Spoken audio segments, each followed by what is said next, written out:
Assalamualaikum warahmatullahi wabarakatuh. Innal hamdalillah nahmaduhu wa nasta'inuhu wa nastaghfiruh wa na'udzu billahi min shururi anfusina wa min sayyiati a'malina. Man yahdihillahu fala mudilla lahu wa man yudlil fala hadiya lahu. Asyhadu an la ilaha illallah wahdahu la syarika lahu wa asyhadu anna Muhammadan 'abduhu wa rasuluh. Allahumma salli wa sallim wa barik ala Muhammad wa ala alihi wa ashabihi wa man tabi'ahum bi ihsanin ila yaumiddin, amma ba'd. Alhamdulillah, bersyukur kita kepada Allah Jalla wa Ala kerana dengan limpah dan kurnianya pada malam ini insya-Allah kita akan menyambung pengajian kita daripada kitab Mukhtasar Jami' al-Ulum wal Hikam. Dan pada malam ni insya-Allah kita akan sambung pada hadis yang ke-46. 46. Baik. Al-hadits as-sadis wal arba'un, hadis yang ke-46. An Abi Burdah an abihi Abi Musa al-Ash'ari radhiyallahu anhu anna an-nabiy sallallahu alaihi wasallam ba'athahu ila al-Yaman fasa'alahu an ashribatin tusna'u biha فقال وما هي؟ قال البدع والمزر. فقيل لأبي بردة ما البدع؟ قال نبيذ العسل والمزر نبيذ الشعير. فقال كل مسكر حرام. خرجه البخاري. طيب. Daripada Abu Burdah, dari ayahnya Abu Musa al-Ash'ari radhiyallahu anhu, anna Nabiy sallallahu alaihi wasallam ba'athahu ila al-Yaman, bahwasanya Nabi sallallahu alaihi wasallam pernah mengutus beliau ke Yaman. Fasa'alahu an ashribatin tusna'u biha, lalu Nabi sallallahu alaihi wasallam bertanya kepadanya tentang satu jenis minuman yang biasa dibuat di sana. Faqala, maka beliau bertanya, wa ma hi? Qala al-bid'u wal mizru. Dia kata al-bid'u dan juga al-mizru. Lalu dikatakan kepada Abu Burdah, apa itu bid'u? Dia menjawab, nabid dari madu. Sedangkan al-mizru adalah nabid dari gandum. Maka beliau bersabda, setiap yang memabukkan adalah haram. Hadis ini diriwayatkan oleh Imam Al-Bukhari. Baik. Hadirin yang dirahmati Allah sekalian, hadis ni juga sebenarnya juga diriwayatkan oleh Imam Muslim, akan tetapi dengan lafaz yang sedikit berbeza, di mana ceritanya hampir sama, diutuskan ke Yaman Abu Musa al-Ash'ari dan juga Mu'adz bin Jabal radhiyallahu anhuma. So mereka berdua ni diutuskan ke Yaman. Lalu mereka bertanya kepada Nabi sallallahu alaihi wasallam tentang minuman yang dibuat di sana, iaitu dipanggil sebagai al-mizru. Al-mizru ini min asy-sya'ir wa syarabun yuqalu lahu al-bid'u min al-'asal. Faqala kullu muskirin haram. Lalu Nabi sallallahu alaihi wasallam menjawab dengan jawapan yang bersifat umum, yang general, iaitu setiap yang memabukkan ia adalah haram. Baik. Hadirin hadirat yang dirahmati Allah sekalian, so hadis ini adalah dasar pokok diharamkan kita mengambil atau meminum semua apa sahaja yang memabukkan dan merosakkan akal. So hadis ini menjadi asaslah kepada penetapan hukum bahawasanya arak itu adalah haram dan setiap yang memabukkan ia adalah haram. Dan kita semua sedia maklum bahawasanya berkaitan dengan arak ini, pada peringkat awalnya arak adalah satu jenis minuman yang dibenarkan untuk umat Islam minum, itu pada peringkat awal. Dan ada di kalangan para sahabat Nabi pada waktu itu yang bila mereka minum, kemudian mereka menunaikan salat, jadi berlaku kesilapan ketika mana mereka sedang salat tersebut, kesilapan dari sudut bacaan dan sebagainya. Lalu Allah sebut ayat Al-Quran, ya ayyuhalladzina amanu la taqrabus salata wa antum sukara hatta ta'lamu ma taqulun. Jadi wahai orang-orang yang beriman, jangan kamu solat, jangan kamu dekati salat ni, maknanya kamu jangan solatlah. Wa antum sukara, dalam keadaan kamu tengah mabuk. Hatta ta'lamu ma taqulun, sehinggalah kamu tahu apa yang kamu ucap kan. Jadi ini bermakna orang yang mabuk, dia tak tahu apa yang dia cakap. Kadang dia main cakap saja kan. Jadi dalam konteks pada zaman Nabi SAW tersebut, jadi bila mereka salat, mereka tersilap bacaan ketika baca, lalu Allah Ta'ala tegur dengan la taqrabus salah wa antum sukara hatta ta'lamu ma taqulun. Kemudian ini di peringkat awal. Kenapa proses tersebut berlaku secara berperingkat-peringkat? Kerana arak ni dia adalah sejenis minuman yang kira paling lama lah tamadun manusia ni duk minum ni lama dah kan. Dan ia sesuatu yang membawa kepada ketagihan dan ia sangat sukar untuk nak ditinggalkan. Jadi atas dasar itu syariat Islam datang mengharamkan arak ni dengan cara berperingkat-peringkat. So dia kata kalau nak minum boleh minum, tapi kalau nak sembahyang tak boleh minum. Akan tetapi selepas pada tu Allah Subhanahu wa taala turunkan ayat, ya ayyuhalladzina amanu innamal khamru wal maisiru wal ansabu wal azlamu rijsum min amali syaitan fajtanibuhu la'allakum tuflihun. Kata Allah Subhanahu wa taala, wahai orang yang beriman, sesungguhnya khamr, arak ni, wal maisir, maisir ni qimar, berjudi kan, wal ansabu kan, apa nama, berhala, korban untuk berhala, wal azlamu, dan mengundi nasib dengan panah. Rijsum min amali syaitan, adalah perbuatan keji dan termasuk perbuatan syaitan. Fajtanibuhu la'allakum tuflihun, adalah kamu jauhi kan, agar kamu beroleh keuntungan. Innama yuridu syaitanu an yuqi'a bainakumul adawata wal baghdha'a fil khamri wal maisir wa yasuddakum an dzikrillah wa 'anis salah fahal antum muntahun. Kata Allah Azza wa Jal, dengan minuman keras dan judi itu syaitan hanyalah bermaksud menimbulkan adawah, permusuhan, baghdha, dan juga kebencian di antara kalian, dan menghalang kalian dari mengingati Allah dan melaksanakan salat. Maka tidakkah kalian mau berhenti dari mengerjakan pekerjaan itu? Ayat ni bila turun kat sahabat, bila Allah Ta'ala kata fahal antum muntahun, adakah kamu ni tak mau berhenti kah? Para sahabat jawab apa? Intahaina, kami berhenti dah, sudah berhenti dah kan. Depa kira bila dah turun saja ayat ni kata haram, dan mereka telah maklum tentang pengharaman tersebut, pakat balik ke rumah cari bekas-bekas arak masing-masing, buang.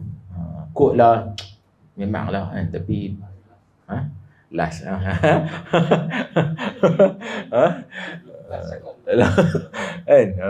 sayang ni kan, tuan lama ni koleksi lama-lama ni kan, terhabis bila sikit kan, takkan salah kot kan. Dah depa berhenti lala tu juga dan tuang semua benda tu.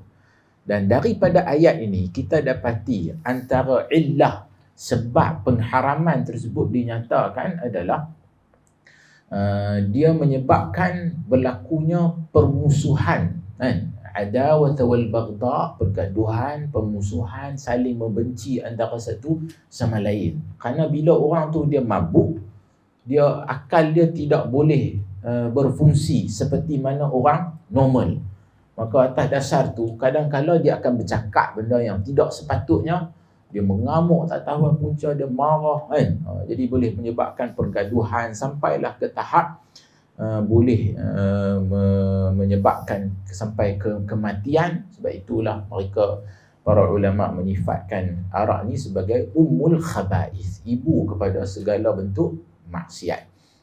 Dan dikaitkan dalam ayat ini termasuk jugalah adalah dikaitkan dengan berjudi kan. Sebab tu dia kata kat sini di sini Allah Ta'ala menyebutkan illah pengharaman khamr, yakni arak ni, dan judi, iaitu bahawa dengan kedua perbuatan itu syaitan ingin menimbulkan permusuhan dan kebencian. Hal itu kerana orang yang mabuk akalnya pasti terganggu, sehingga mungkin saja dia mengganggu orang lain, baik terhadap jiwa maupun harta benda mereka.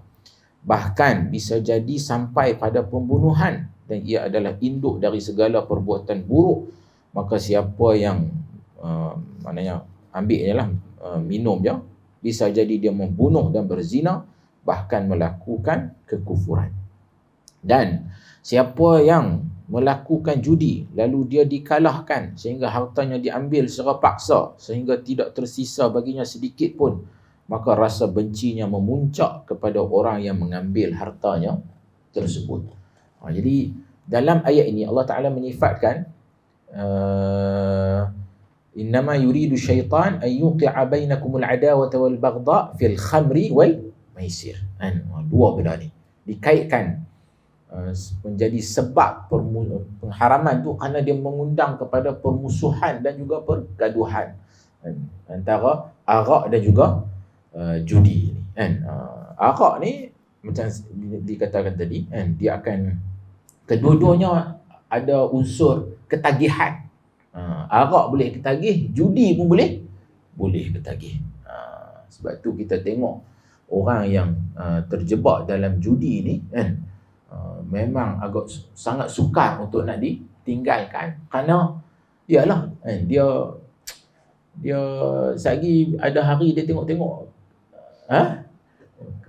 menang, mula mungkin menang sikit saja kan, lepas tu menang banyak, kemudian dia akan tamak lagi, dia nak buat lagi kan, nak berjudi lagi kan. Jadi akhirnya sampai berhutang kan, sampai hilang habis harta benda kan, dan sebagainya. Baik. Jadi berbalik kita tentang arak ni tadi, dalam ayat ini juga bila dikaitkan arak dan juga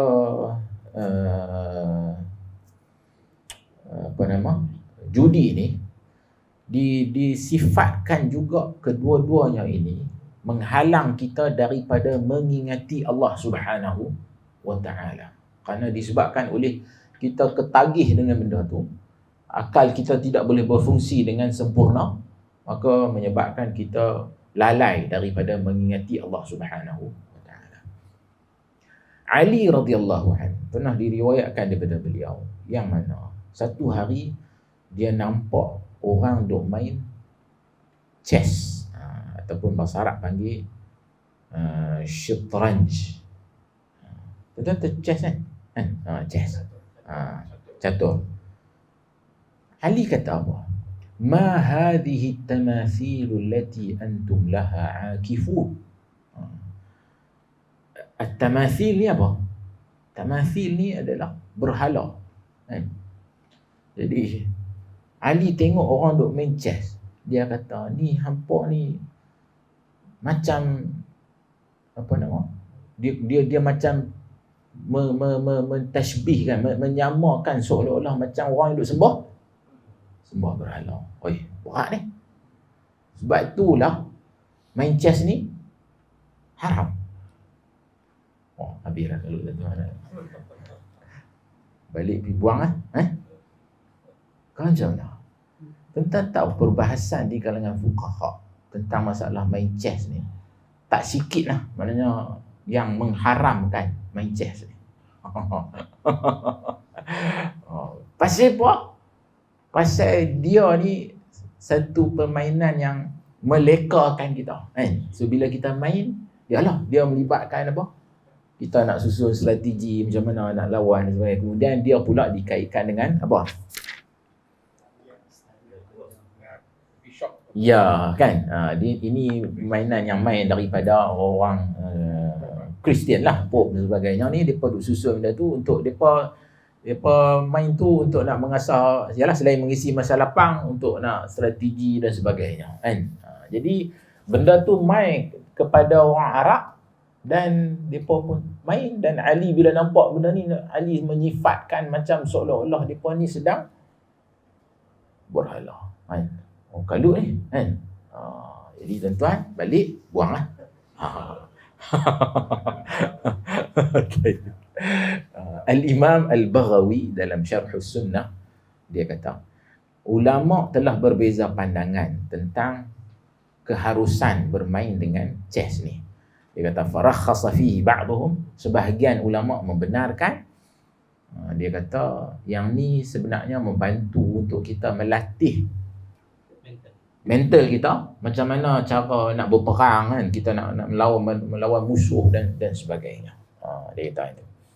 Akan tetapi dia kata mestilah memenuhi 3 syarat ni. Dia kata yang pertama, tak boleh ada unsur perjudian. Maknanya kalau kalah, kena duit hilang ke, orang pertaruhan hilang ke dan sebagainya. Kemudian yang kedua, tidak boleh melewatkan kita daripada solat. Kemudian yang ketiga, hendaklah kita menjaga lidah kita daripada duk maki hamun. Yalah kan. Okey. Tuan-tuan, sebab itulah sebahagian di kalangan fuqaha, di kalangan salaf ni, antaranya Sa'id bin Jubair, dia main chess. Jadi menunjukkan bahawasanya ada yang ulama yang kata boleh, ada yang kata tak boleh kan. Bahkan Al-Imam Syafi'i menganggap bahawasanya permainan ni makruh karahah tanzih. Karahah tanzih ni dia ringan sikit. Bukan makruh, dia ada dua kan. Makruh tahrim, makruh yang mendekati haram, makruh tanzih yang ringan sikit kan. Jadi depa tak minat lah dengan benda mainan-mainan macam ni, termasuklah nard. Nard ni apa dia? Saya rasa lah gambaran yang paling dekat dia macam dengan dadu kan. Kita ni, lepas tu dia boleh gerak-gerak tu kan. Tak kisahlah, tapi yang pentingnya dengan bilangan itulah, pakai dadu tu. Gerak-gerak. Dan ulang ke apa, yang pentingnya dengan benda Allah tu lah, ada unsur dadu tu boleh bergerak nombor-nombor kotak-kotak sekian yang tu. Baik. Bukankah adakah kita nak kena faham benda ni sebelum kita nak pihak Arab tu kita bincang saat ni kan? Pasal ramai duk minat main chess. Saya pergi balik pergi duk tahu semua benda tu. Kita kata macam ni lah.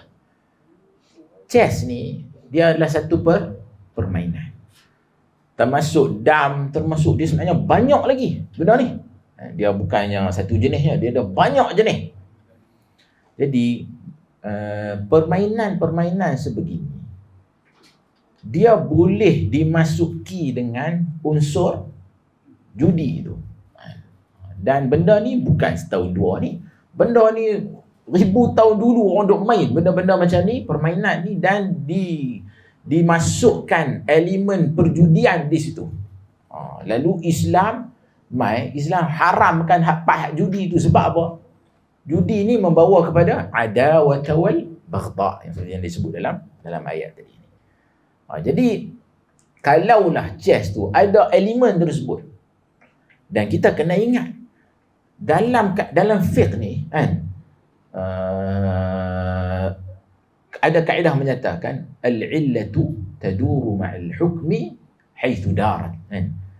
Illah pengharaman sesuatu hukum tu, dia akan berlegar di sekitar illah ni berlegar di sekitar hukum. Mana selagi mana ada illah, selagi itu ada hukum.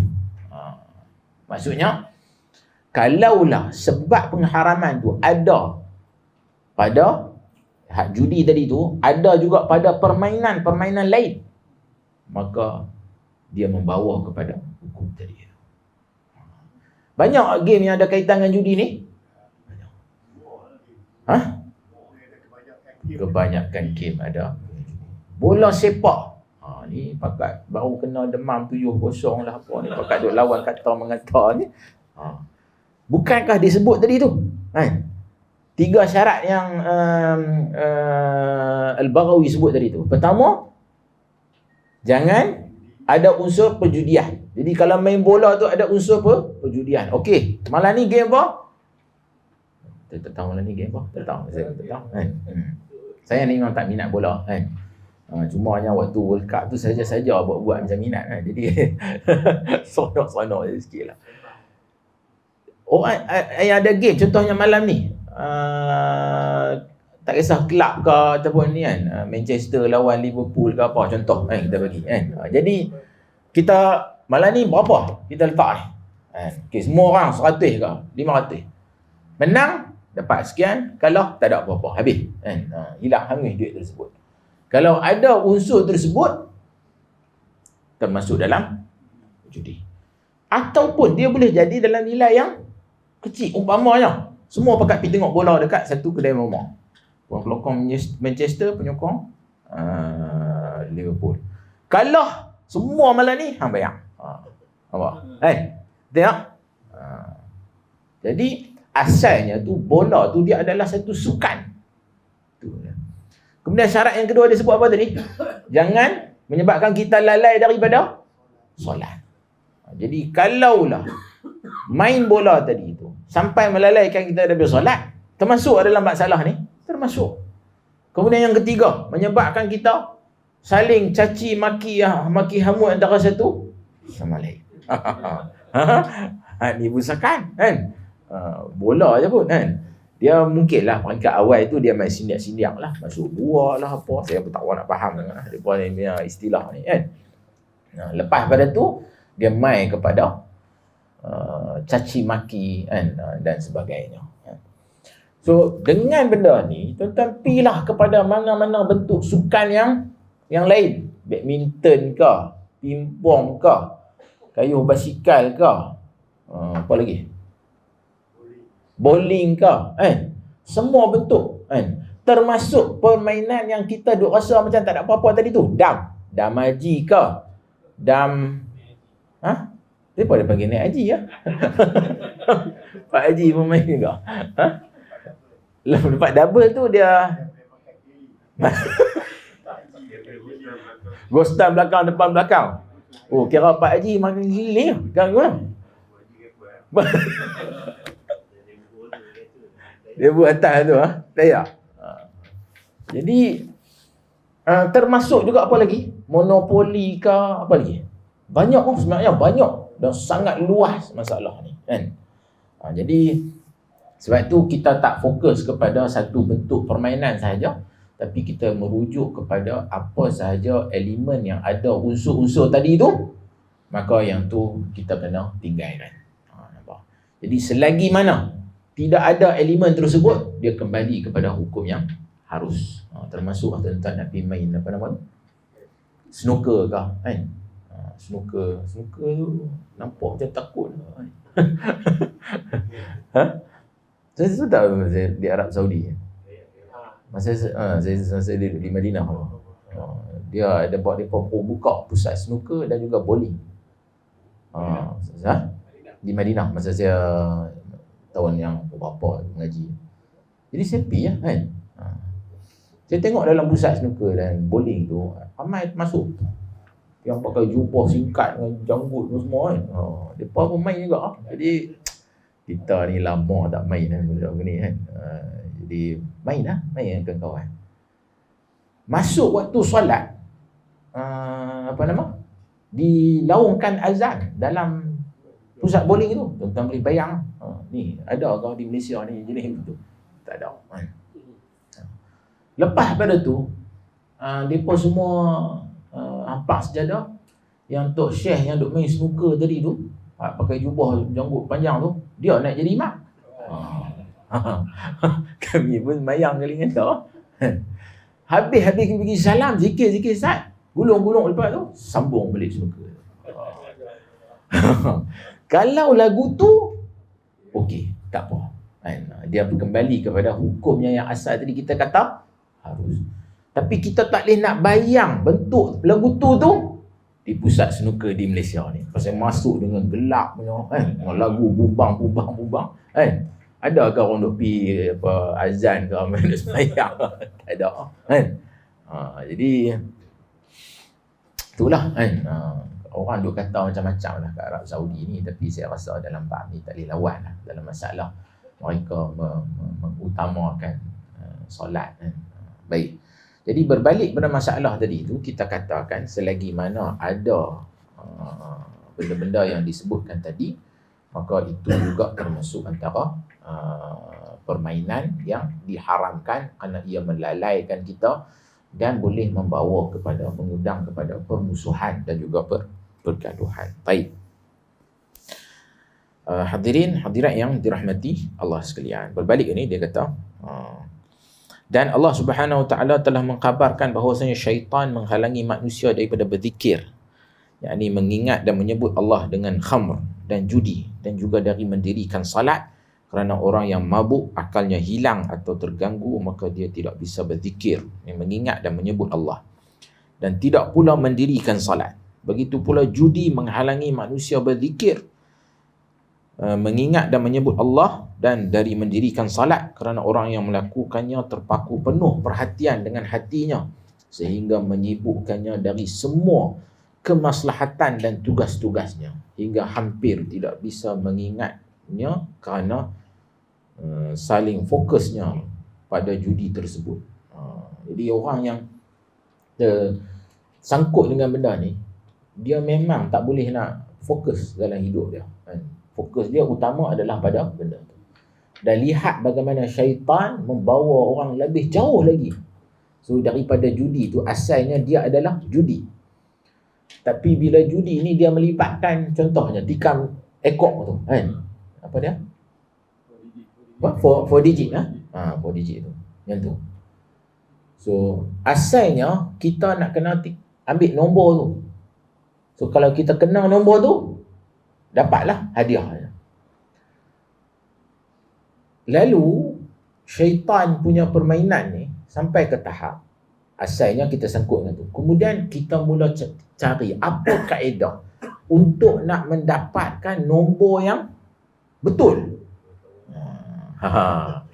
Lalu dia main satu lagi, syaitan ni dia asalnya benda tu benda yang melalaikan daripada mengingat Allah, akhirnya membawa kepada mensyirikkan Allah Jalla wa'ala. Dia pergi kat kubur kan, pergi duduk seru orang benda ni kan, duduk minta nombor dekat orang yang dah mati dan sebagainya kan. Dia bawa kepada benda tu kan. Orang accident catat nombor apa, nombor plate lah betul kan? Memang kena. Ada yang kena. Haula wala quwwata illa billah. Tengok macam mana syaitan ni menghasut kita untuk buat benda yang lebih teruk daripada itu yang asalnya tadi itu. Baik. Semua ini bertentangan dengan tujuan Allah menciptakan hamba-hamba, iaitu agar mereka mengosongkan hati mereka untuk mengenalnya, cinta, takut, zikir, munajat, berdoa serta merendahkan diri kepadanya. Kerana itu, apa sahaja yang menghalangi seorang hamba untuk melakukan itu semua, di mana hamba tidak memiliki keperluan yang mendesak kepadanya, bahkan ia adalah mudarat yang murni baginya, maka ia adalah sesuatu yang haram. Dari sini maka dapat diketahui bahawasanya permainan judi itu diharamkan, baik dengan taruhan atau tidak dengan taruhan. Maksudnya adalah bahawasanya Nabi SAW bersabda, kullu muskirin haramun wa kullu ma askara anis salati fahuwa haram. Setiap yang memabukkan itu adalah haram, dan setiap yang memabukkan dari mendirikan salat, maka ia juga haram. Kan? Baik. Hadirin hadirat dirahmati Allah sekalian. Kembali kita kepada hadis ni. Kalau kita lihat pada hadis ni, mereka bertanya tentang satu jenis minuman. Pertama, minuman ni diperbuat dia al-mizru, al-bid'u. Al-bid' ni arak yang diperbuat daripada asal. Asal ni madu. Manakala al-mizru ni diperbuat daripada syair. Syair ni sejenis gandum, ada yang kata dia adalah bali kan. Tapi yang pentingnya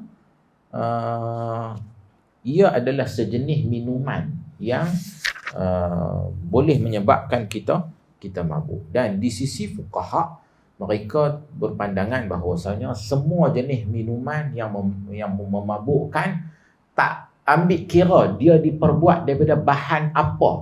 Ingat ni, tanpa mengambil kira dia diperbuat daripada bahan apa, kalau sekiranya minuman itu memabukkan, maka ia adalah haram.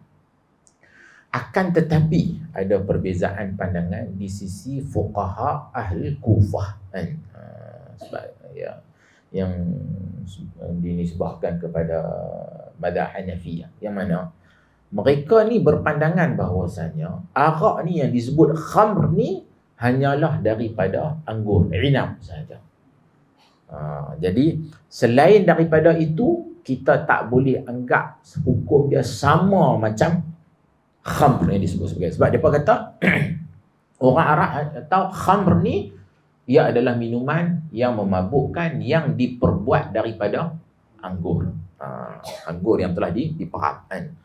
Jadi selain daripada tu, mereka tidak sama levelkan dia. Walaupun mereka juga kata kalau minum banyak memabukkan, maka ia haram. Akan tetapi dia tak sama level dengan arak yang diperbuat daripada anggur ni tadi. Sebab anggur ni tadi, sikit minum pun haram, banyak minum pun haram, kan? Di sisi mereka. Jadi bagi mereka juga, kalau yang boleh dikenakan had, salah satu hukuman hudud ni bagi orang yang minum arak ni, kan kena sebat. Jadi mereka kata hanya kalau mereka tu minum minuman yang dikategorikan di bawah khamr, yakni arak yang khusus yang diperbuat daripada anggur sahaja. Ini menyalahi pandangan jumhur ulama, yang mana di sisi jumhur mereka menganggap bahawasanya semua minuman yang mana minuman tu diperbuat daripada apa jenis bahan yang memabukkan, maka ia dianggap sebagai arak. Dan dia diharamkan. Jadi sama ada lah dia mai daripada anggur ke, kan? Sebab itu dalam Sahih Bukhari diriwayatkan daripada Anas, dia kata hurrimat alaina al-khamru hina hurrimat wa ma najidu khamra al-a'nabi illa qalila wa 'amatu khamrina al-busru wat-tamr.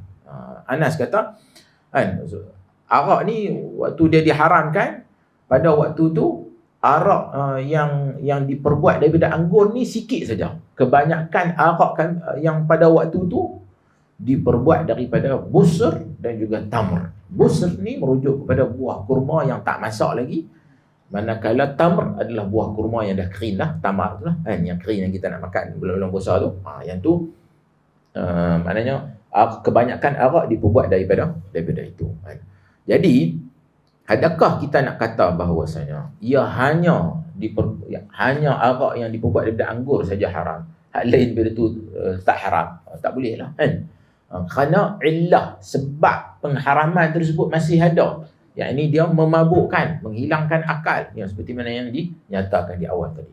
Sebab itulah Umar pernah berkhutbah di atas mimbar. Dia kata, amma ba'du nazala tahrimul khamr wa hiya min khamsin, al-'inab wal-tamr wal-'asal wal-hintah wal-sya'ir wal-khamr wal-khamru ma khamara al-'aql. Umar kata, telah pun turun pengharaman arak, dan arak ni daripada 5. Dia kata, anggur, tamar, buah kurma yang dah kering tadi, wal-'asal, madu, wal-hintah, hintah ni sejenis gandum juga, sya'ir, dia kata dia bali, wal-khamr ma khamara al-'aql, dan dia kata yang disebut sebagai khamr itu apa-apa yang menutup akal, kan. Sebab itu tudung yang orang perempuan pakai itu kita panggil khimar, pasal dia menutup, kan. Jadi khamr ni dia menutup akal kita, maknanya akal kita tidak boleh berfungsi dengan sempurna. Baik, hadirin hadirat yang dirahmati Allah sekalian. Jadi berdasarkan kepada pernyataan ini, kita katakan bahawasanya semua jenis minuman yang boleh memabukkan, maka ia dianggap sebagai arak, dan ia adalah minuman yang diharamkan. Baik. Dalam arak ni ada apa? Ada alkohol. Adakah alkohol itu haram sama macam apa? Betul kalau baca tentang alkohol ni, dia daripada perkataan kuhul. Ini sebab kita tahu antara saintis yang ahli kimia ni yang merintis ilmu dalam bidang kimia ni dari kalangan orang Islam kan. Sebab itu depa panggil dia sebagai kuhul kan. Kuhul. So arak ni atau alkohol ni dia ada banyak jenis sebenarnya kan. Saya dulu bacalah satu jenis satu artikel jurnal ni. Bila dia sebut, dia kata kebanyakan dia ada alkohol ni ada banyak jenis. Dia kata gula alkohol ni adalah sebatian karbohidrat tetapi dia bukan gula ataupun alkohol. Dia wujud secara semula jadi dalam tumbuh-tumbuhan dan banyak digunakan sebagai pengganti gula dalam makanan kerana kandungan kalorinya yang rendah. Yang ni maltitol, xylitol, sorbitol, benda-benda ni yang saya nak sebut tak erti kan. Tapi yang pentingnya benda-benda ni termasuklah gliserol. Gliserol ni dia dimasukkan dalam dia ni adalah satu jenis sebatian yang tak ada bau dan tak ada warna. Dia sejenis alkohol dan dia diguna banyak dalam produk makanan dan juga dalam produk kosmetik. Pelembap bibir lah, apa lipstick dan macam-macam.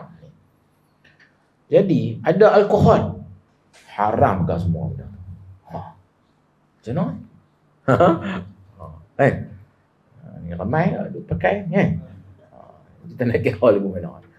Dan dia ada dalam makanan ya, gula-gula. Lah ni tuan-tuan tahu. Kan yang disebabkan gula ni ada antara punca kepada banyak masalah penyakit ni.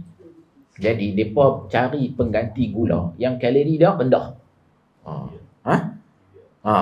Stevia lah dan macam-macam lah kan. Sebatian yang chemical ni lah. Jadi sebab itulah tuan-tuan minum Coke Zero ke Pepsi Black ke, pasal manis tapi dia kata zero kalori, zero sugar kan, tak ada gula. Manis macam mana ni?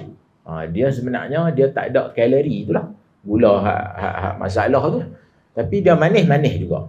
Yang ni kira kalau sesiapa yang ada masalah dengan gula ni tapi dia nak minum juga, dia try minum ni lah kan. Tapi itulah kan. Dia akan, kalau boleh kita nak kena tinggal terus kan. Tapi nak buat gula sedap kan. Kopi O malam ni pun kira dalam duk sembang-sembang pasal tu minum. Tambah kopi O kat dis ni dia lain macam, saya tak tahu dia buah apa. Sama-sama mandram. Baik. Jadi antara alkohol yang organik yang banyak diguna adalah yang ada dalam makanan ni adalah dipanggil sebagai etanol. Etanol ni dia asal ada yang dibuat daripada molasses seperti yang saya sebut ya. Benda tu apa dia? Gula. Dia macam dia punya pokok, dia punya set tu, dia punya getah kan. Jadi dia manis ha. Baik. Jadi bila pi bubuh ragi bahan fermentasi, biasanya yeast lah. So dia akan boleh menghasilkan etanol ni. Dan etanol ni sebenarnya saya nak sebut ni pasal malam ni kita nak haramkan banyak benda ni. Pasal bila ada etanol ni, tuan-tuan kata banyak benda yang ada etanol ni. Antaranya apa? Tapai pulut, tapai ubi, kicap, ni apa nama tu? Buat daripada kacang soya tu apa nama? Bukan, tempe. Semua ni ada etanol. Tuan-tuan ingat. Jadi semua ni telah melalui proses penapaian Jadi kita kena buang habis semua kisah-kisah ni. Dan untuk maklumat tentang ni, saya tengok ni apa nama, kajian oleh Mardi, Institut Mardi. Jumlah etanol dalam tapai pulut ni, bila kita buat saja tapai pulut, dia dah terus ada 3% alkohol tapai pulut tu. Hari pertama dia jadi 3.4. Hari kedua 5.2%. Tu tapai pulut.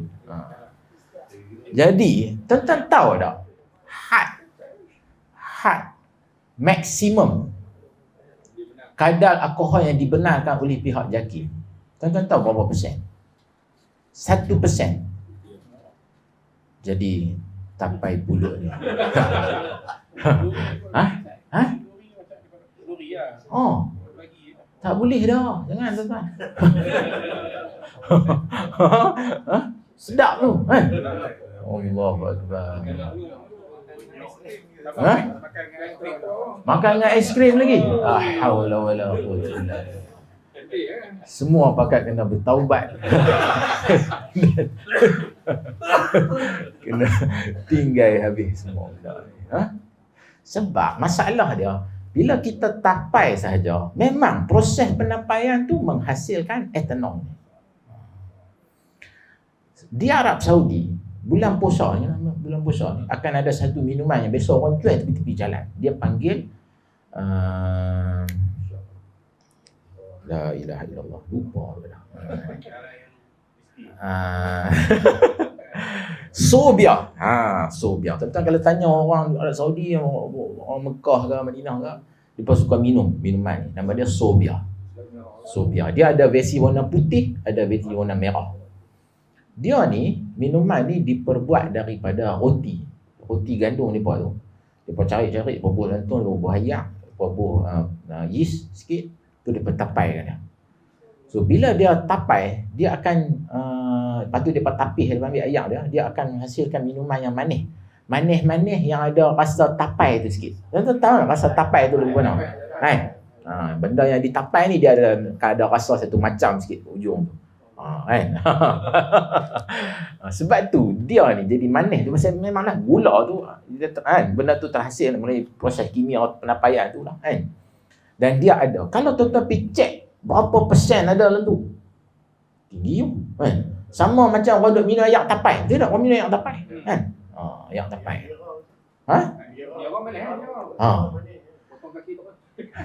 Tak apalah, cuba ambil tu, bawa pergi ke Jabatan Kimia, hampa cuba cek ada berapa persen alkohol. Sudah semestinya melebihi kadar yang telah ditetapkan oleh JAKIM tadi. So tuan nak kata apa? Nak bertaubat ke? Nak kata nanti isat dulu ke? Macam mana ni? Kita memang duk makan tapai ni lama dah. Kicap dan sebagainya, semua ni proses yang melalui penapaian. Jadi Sobia yang saya kata tu, bulan puasa lah, saya pergi di Mekah. Saya tidur di rumah kawan lah, duduk di Mekah, di Bukit Ajiat. Habis-habis memang tarawih, saya tengok mereka duduk lepak di atas bumbung. Saya pergi lah, duduk lepak. Saya tengok mereka duduk main tu, daun teruk. Tadi lah kita dah sembang tadi. Mereka main daun teruk. Tapi mereka tak berjudi lah kan. Tak tahu. Tapi mereka duduk main daun teruk. Saya tengok, hampa ni. Ni, rumah dia tu atas Bukit Ajiat tu, dan atas Bukit Ajiat tu nak tengok Masjidil Haram, Kaabah tu bawah tu ya. Nampak kan? Dan depa boleh berjaga sepanjang malam duk main binatang tu. Esok pagi depa akan tidur sampai ke dekat apat kat asar tu baru pergi. Tu budaya yang tak apa bagus lah. Jadi sambil depa duk main tu, depa duk minum. Saya duk tengok, nampak macam pelik minuman ni. Saya tanya apa dia kan? Mereka kata, whisky Saudi. Hei, saya kata. Mana boleh kan? Haram, saya tahu. Mereka duduk gelak-gelak main. Saya kata, apa gelak-gelak main? Mereka kata, tak, yang ni bukan arak. Yang ni kita panggil Sobia. Mereka saja buat main lah, kata whisky yang benda tu. Jadi saya kata, tak boleh kok. Ada pula buat main benda ni. Tapi memang pun Sobia tu, kalau biar lama sikit, dia sama macam yang tapai tadi pun lebih kurang kan. Kalau biar lebih, sebab kata dah 2 hari dah jadi 5.2%. etanol dia tu. Kalau biar sikit lagi, memang dia akan tapi tuan-tuan, bir tu dia punya kadar etanol dia ada yang 5%, bahkan ada yang rendah lagi. Berapa? Tu dia. Aku dah kita.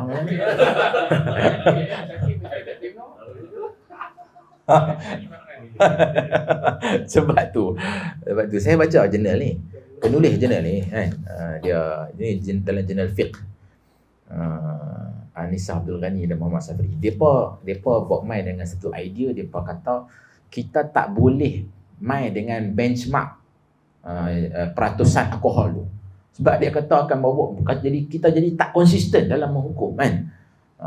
Bila main bir ada arak rendah lagi, kalau kita nak kata dia okey kan. Ataupun hak tapai ubi, tapai pulut tadi tu dia sampai boleh pi 3% kan, 5% kira haram lah kan. Padahal mau nuri penuh ni di kampung-kampung tu makan dah kira dah ni kan. Jadi kita nak kira lagu mana? Jadi kita kena kembali kepada hak asal tadi kan.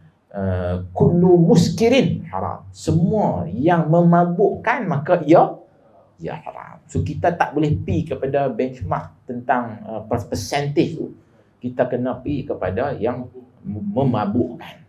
So bir tadi walaupun kadar alkohol dia tu rendah mungkin, tapi dia boleh memabukkan. Tapai ni balas sampai 10 pun duk begitu kan. Ada ke orang balas sampai 10 tiba-tiba pergi cakap tak tahu punca ke apa kan. Dia jadi panas ataupun dia padam disebabkan dia gula dia naik tinggi. Itu cerita lain lah. Tapi dia tidak memabukkan. Jadi atas dasar itu kita kena semak baliklah tentang hal ini kan, supaya kita akan lebih konsisten. Kemudian yang kedua, etanol ni ada juga dimasukkan dalam tadi tu macam saya kata glycerol tu, sejenis alkohol yang mana dia digunakan dalam dia stabil, dia untuk masuk dalam benda-benda makanan ni, pewarna kan. Jadi dia ambil banyak mana pun dia tak mabuk kan.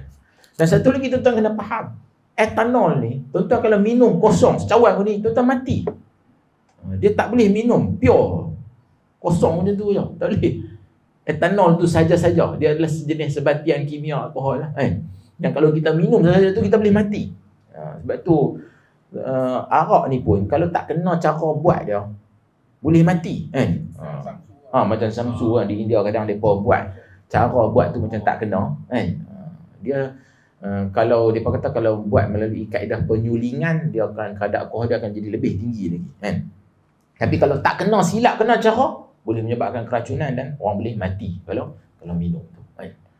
Jadi benda-benda seperti ini sebabkan zaman sekarang ni industri ni, ada industri yang buat etanol ni diperlih, ada kilang buat benda ni. Pasal perlih kan ada banyak tebu kan. So depa guna molasses daripada depa kata hak tebu, hak gula, hak sampingan daripada dah ambil hak gula tu, gula hak nak buat gula tu, kemudian hak sampingan tu, bahan sampingan tu hak tu pula dijadikan sebagai etanol untuk digunakan oleh pihak industri.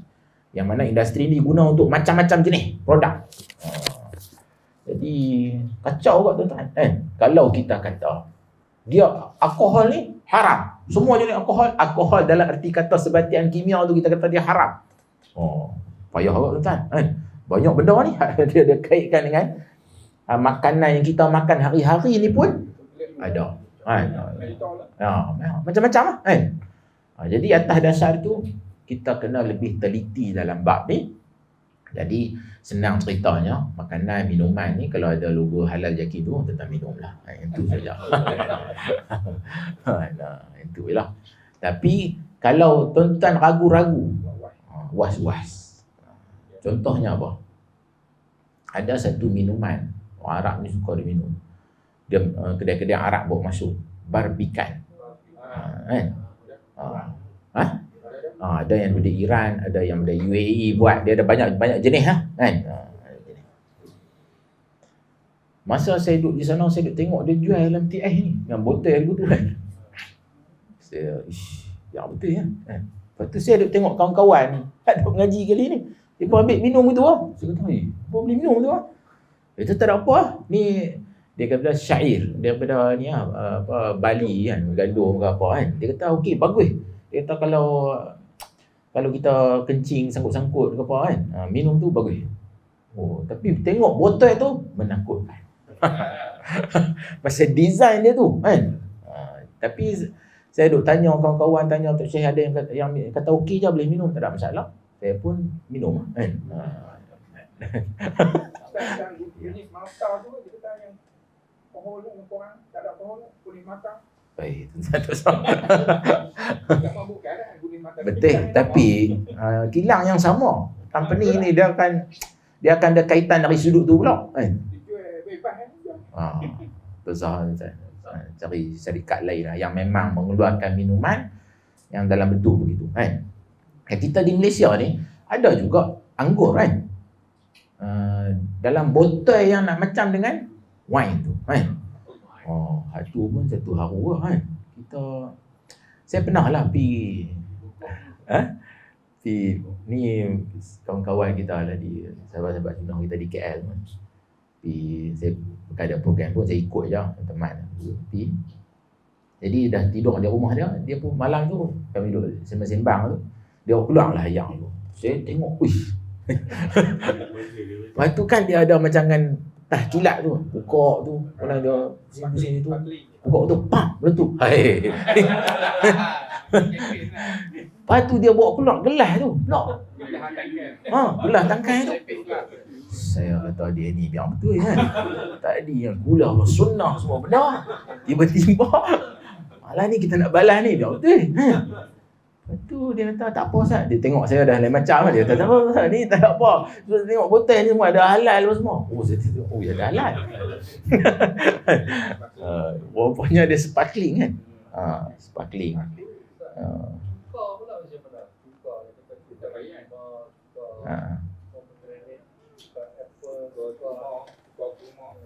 Dia bukan jenis manis lah. Dia banyakkan yang minuman yang macam molas ni dia manis lah.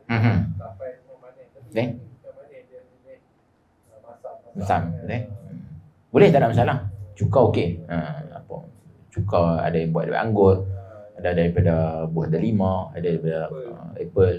Okey, tak ada masalah. Jadi minuman tadi tu kalau sekiranya tuan-tuan rasa macam ragu-ragu, tu satu tak minum. Senang sebab kita pegang pada kaedah da' ma yaribuka ila ma la yaribu. Kalau tuan-tuan rasa tak apa, tak selesa tengok, usah minum kan. Usah minum. Tapi kalau minuman tu dah memang jelas halal dan sebagainya, cuma mungkinlah cara packaging tu pun syarikat ni pun satu haru juga kan. Buatlah packaging tu bagi senonoh sikit lah kan, supaya tapi nak buat macam mana dia macam dia nak kena branding dia kena begitu lah. Wallahu a'lam. Marketing strategi. Jadi atas dasar tu kita kalau rasa ragu-ragu dalam hal ni, kita tak usah minum lah kan.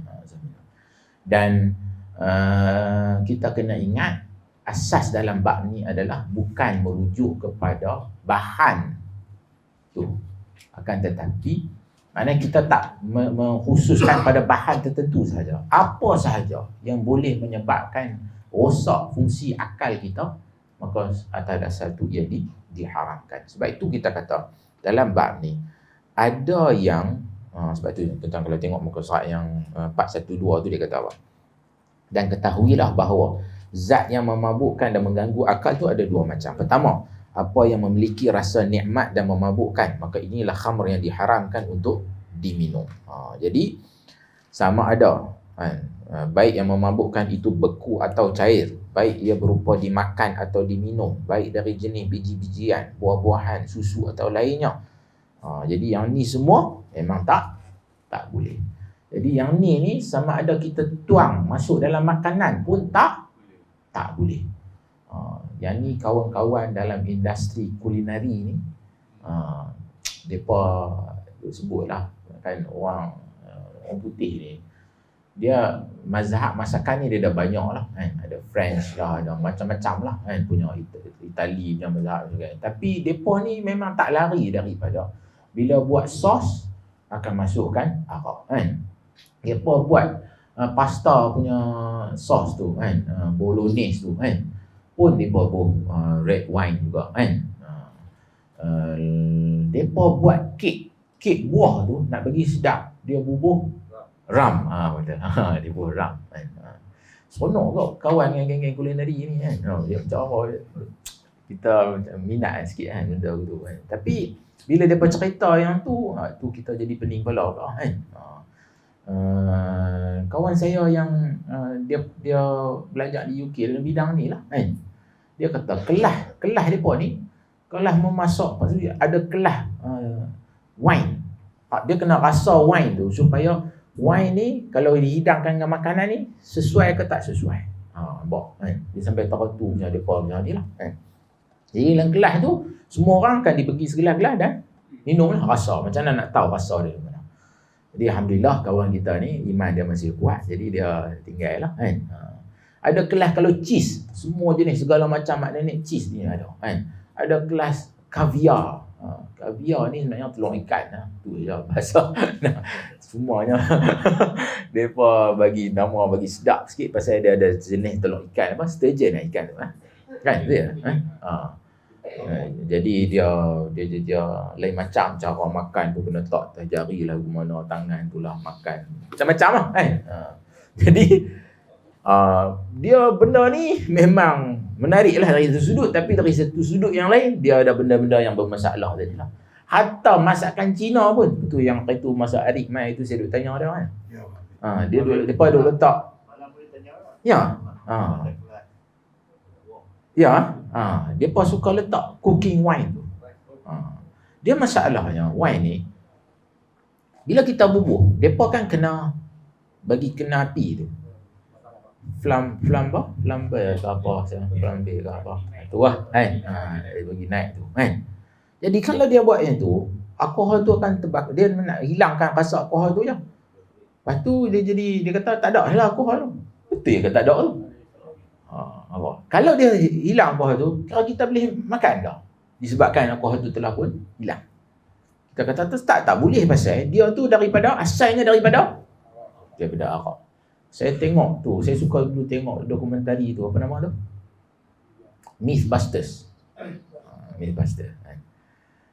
Dia nak buat, ada myth orang kata kek ni kalau buah arak dalam kek tu kita makan dia boleh memabukkan kan. Bila kita makan tu dia test berapa. So dia buat test lah.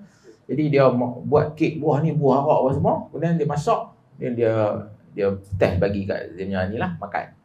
Jadi duk test banyak kali tu, makan tak mabuk juga pun. Pasal apa? Dia lah bila proses memasak tu dia hilang lah benda tu kan. Tapi kita tetap kata, adakah kalau hilang tu menyebabkan kita kata tak mabuk boleh? Baik, bila dalam hadis ni kata semua yang memabukkan haram. Kalau tak mabuk halal lah.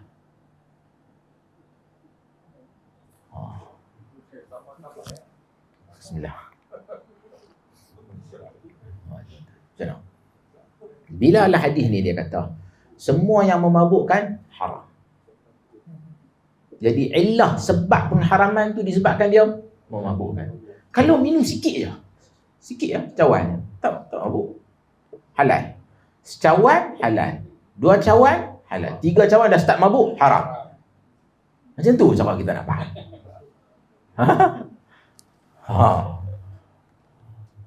Sebab illah tahrim, sebab pengharaman tu adalah mabuk. Kalau tak mabuk, kalau kefahaman mafhum mukhalafahnya adalah kalau mabuk haram, kalau tak mabuk halal. Jadi secawan halal, 2 cawan halal, 3 cawan haram. Itukah keputusan Majlis Ulama Hadis malam ni? Dah, kita kata tak. Pasal apa? Pasal Nabi SAW kata, ma askara kathiruhu faqaliluhu haram. Apa yang bila kita minum banyak memabukkan, sikit pun tetap tak haram. Secancar pun haram, tuang sikit dalam sos pun haram. Semua benda yang dimasukkan adalah haram, walaupun jumlah dia sedikit. Jadi atas dasar tu kita kena hati-hati dalam bab ni, disebabkan zaman telah pun berubah, tapi hikmahnya adalah Nabi SAW telah bagi pada kita satu jawapan yang bersifat general. Kullu muskirin haram. Setiap yang memabukkan tu haram. Sahabat tanya, kami kat Yaman tu arak dia dibuat daripada madu, arak dia dibuat daripada jenis gandum. Jadi macam mana? Nabi sebut bagi satu jawapan yang boleh menjawab semua soalan tu, dan juga ia relevan pada zaman itu dan juga relevan pada zaman kita pada hari ini. Jadi hamailah dengan nama apa pun, bir ke, whisky ke, vodka ke, apa lagi.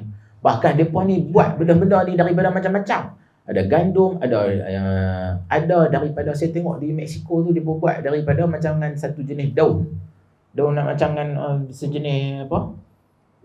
Bukan daun ketum. Daun yang macam dengan pokok macam kaktus tu. Dia macam apa nama daun tu? Tequila. Tequila tu buat daripada tu lah. Daripada daun tu. Daun tu dia nak macam dengan pokok kaktus tu kan. Tequila tu buat daripada tu. Tequila tu dia pun minum sikit-sikit gitu ya. Pasal dia punya jumlah alkohol dia tinggi. Jadi semua benda ni hamailah dengan jenama apa pun, diperbuat daripada bahan apa pun, kita kata haram. Orang main arak buat daripada kacang soya. Haram. Mana tahu arak buat daripada durian contoh kan dia tapai. Tuan-tuan, tempoyak tu ada kan, orang mesin tu jadi kita kalau ikut mazhab orang yang kata semua jenis alkohol ni haram, jangan makan tempoyak. Hilang satu nikmat paling besar dalam dunia ni, tempoyak tu kan.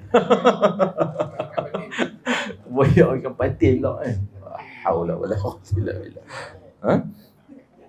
Jadi berbalik kepada masalah tadi. So sebenarnya kesimpulannya yang boleh kita buat dari hadis ni, sebenarnya dia nak cerita tentang minuman yang diperbuat daripada benda yang haram. So itu semua adalah haram. Dan kalau sekiranya ada bahan lain yang bukan dalam bentuk minuman tapi dia menghilangkan akal, ia tetap diharamkan, tapi dia tidak melazatkan. Ini yang kategori yang kedua disebut tadi. Jadi yang ni lebih kepada penggunaan dalam ubatan. Tapi bila dia guna je, dan dia bagi contoh hashish. Hashish ni adalah ganja. Jadi ganja ni dia bukan setakat dia melazatkan juga kan. Betul ya?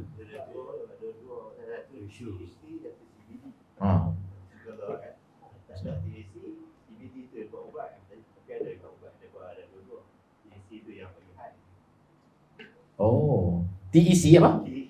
THC, CBD. Tuan-tuan, untuk makluman, sekarang ni dunia hari ni sudah melegalizekan ganja ni di beberapa state lah, beberapa negara. Di US ada, di Canada ada, Thailand jiran sebelah kita je kan. Dan ramai dah balik daripada Thailand tu, nampak tak apa nak betul dah. Dah. Saya tarik balik. Saya tarik balik. Sudah maaf. Dah. Pergi sana buat kerja bagus. Ramai kawan-kawan kita buat kerja dakwah. Bagus. Tak ada masalah. Tapi kalau balik jadi tak tahu punca, singgah masuk rumah orang lain, yang ni masalah. Ini masalah. Ya? Balik kena buat test. Lah ni. Semua orang ke? Dia apa random ah? Nampak macam tak apa, mata kuyu tu macam ya. Lihat. Ya. Masuk farmasi kita minta pun dia dapat buat betul. Cannabis ni lah. Sebab tu saya tengok dah ni saya faham ada yang bawa kepada fatwa dan sebagainya, perbincangan dalam bab ni pening tuan-tuan. Macam mana kita nak tentukan garis panduan dalam bab ni? Untuk makluman tuan-tuan, di kan pusat racun negara tu di sini, di USM lah kan. Depa antara yang dapat geran penyelidikan untuk nak buat kajian pasal cannabis ni, ganja ni lah kan. Dan barulah kita tahu yang ganja ni dia ada banyak variety, ada banyak jenis. Dia ada yang tadilah kandungan dia tu kan jadi tinggi, hak mana bagus dan sebagainya. Saya tak nak faham sangat lah. Tapi depa kena bentang dekat Jabatan Mufti Pulau Pinang ni disebabkan sebab benda tu nak kena tanam. Jadi tanamlah kawasan yang terkawal dan di Pulau Pinang. Jadi nak kena ambil pandangan fatwa dulu, barulah depa boleh dibenarkan ataupun tak dibenarkan. Jadi yang ni memang semua perut disebabkan dia nak pergi ke arah mana benda ni. Kita faham. Gerakan yang nak supaya benda ni dilegalize kan memang cukup ni lah. Depa memang nak supaya benda ni jadi satu benda yang dilegalize kan. Sebab depa kata tak ada apa pun. Jadi tak ada apa tu apa maksudnya. Kita tak mau lah bila dah semua orang pakat ambil benda ni, dah dia jadi legal, kacau lagi tu imam pun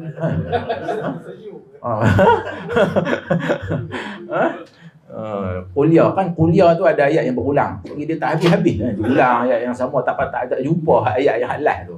Lakum dinukum waliyadin tak jumpa. Ulang ayat kali.